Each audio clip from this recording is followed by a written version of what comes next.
जी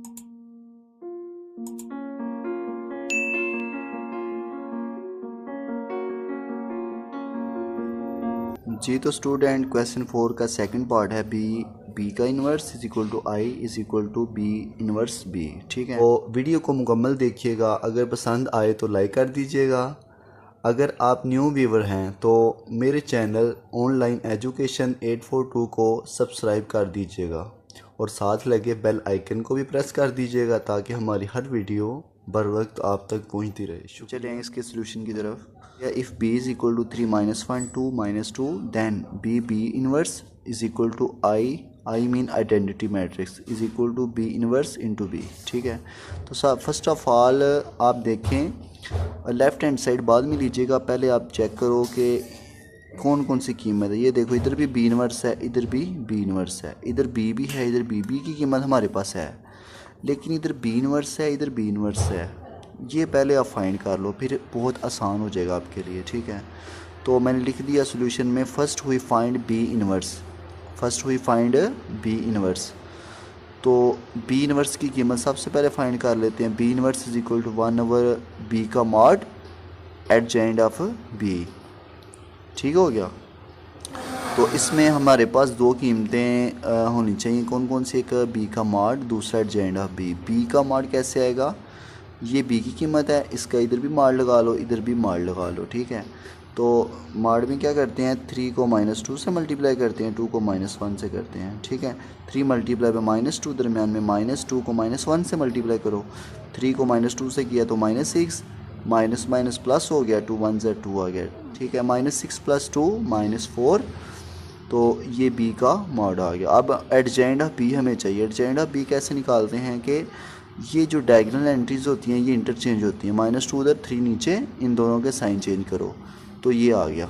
ये देखो -2 उधर, 3 नीचे, इन दोनों के साइन चेंज करो, ये माइनस से प्लस हो गया और ये प्लस से माइनस हो गया। ठीक है, अब आपने क्या करना है, ये जो फार्मूला, ये जो इक्वेशन नंबर 1 बनाई है, ठीक है, इसमें b मॉड की कीमत है -4, ये पुट करो, साथ में एडजेंट ऑफ b लिखा है, उसकी कीमत ये है। ये दोनों कीमतें आपने यहाँ पुट करनी है, तो मैंने लिख दिया putting values in equation 1, b inverse is equal to 1/b का मॉड जो है वो -4 है, वो नीचे आ गया।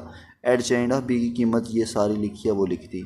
अच्छा, यहाँ पे स्टूडेंट एक बात का ख्याल रखना है, ये जो 1/-4 है इसको सबसे मल्टीप्लाई ना करवाइएगा। अगर आप मल्टीप्लाई करवा भी लेते हैं तो हो तो जाता है, लेकिन वो ओवर की फॉर्म में आएगा तो वो मल्टीप्लाई करना ज़्यादा मुश्किल हो जाएगा। लिहाजा आप यहाँ इस क्वेश्चन को जहन में रख लें कि इसका b इनवर्स आप इतना ही रहने दें। ठीक है, तो अब हम लेफ़्ट हैंड साइड की तरफ आते हैं, क्योंकि b इनवर्स की कीमत हमने फाइंड कर ली है, ये वाली। तो ये वो कीमत है जिसकी आपको लेफ़्ट हैंड साइड में भी ज़रूरत पड़ेगी और राइट हैंड साइड में भी ज़रूरत पड़ेगी, मिडल साइड में नहीं ज़रूरत पड़ेगी। ठीक है, तो b इनवर्स की कीमत ये ज़हन में रखनी है। ठीक, अब हम लेफ़्ट हैंड साइड लेते हैं, वो है b इंटू b इनवर्स। जी, तो मैंने लेफ़्ट हैंड साइड लिख ली। b जो है p की जगह पे मैंने ऊपर से देख के b का मैट्रिक्स लिख लिया, 3 - 1 2 -2, वो मैंने नीचे b की जगह पे लिख दिया।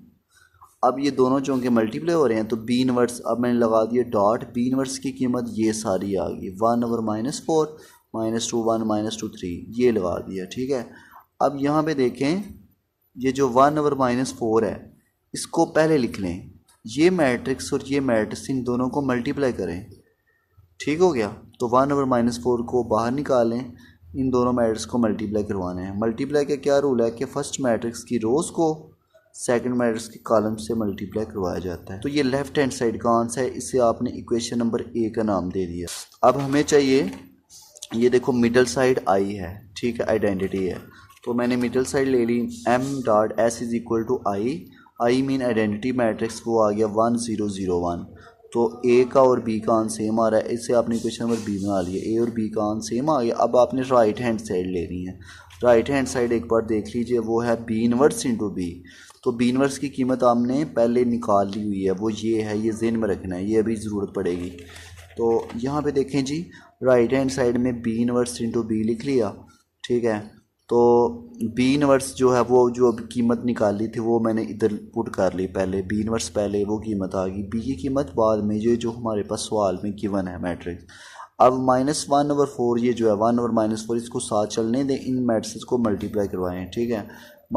रोज़ को कॉलम से करना है, -2 को 3 से किया तो -2 मल्टीप्लाई बाई 3 दरमियान में +1 को 2 से कर लें। इसी तरह -2 को -1 से करें मल्टीप्लाई, फिर 1 को -2 से कर लें, फिर -2 को 3 से करें नीचे, 3 को 2 से कर लें, फिर इसी तरह -2 को -1 से दरमियान में +3 को -2 से, तो मल्टीप्लाई करेंगे तो ये रिज़ल्ट आ जाएगा, ठीक है। -6 + 2 2 -2 -6 + 6 2 -6।